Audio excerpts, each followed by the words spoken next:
I would assume that they'd be around about £30,000 to £40,000 now because of the limited nature and the history behind these watches, as well as the popularity. Blancpain are a brand that have definitely been catching my eye at the moment more.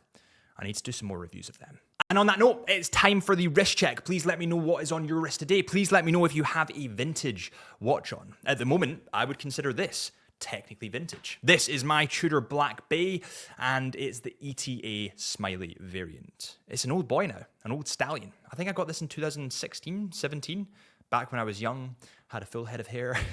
But let me know in the comments what you have on today. The next watch we're going to talk about sold at 14.2 million, or it sold for 14.2 million pounds. This is the Paul Newman 6239 Daytona. Starting in the 1960s, Rolex began offering a unique dial variation for Daytona chronographs, and this was officially named the Exotic Dials by Rolex catalogs. It was quite an aesthetic departure from the regular Daytona dials, and it featured a step minute track and an Art Deco style font for the chronograph registers. Today, these exotic dials are collectively known as Paul Newman dials, and the Rolex chronographs that contain them are known as Paul Newman Daytona watches. Okay, so let's talk about why they're called Paul Newman Daytonas. Like, what's the history behind that? As the story goes, this is what I've heard.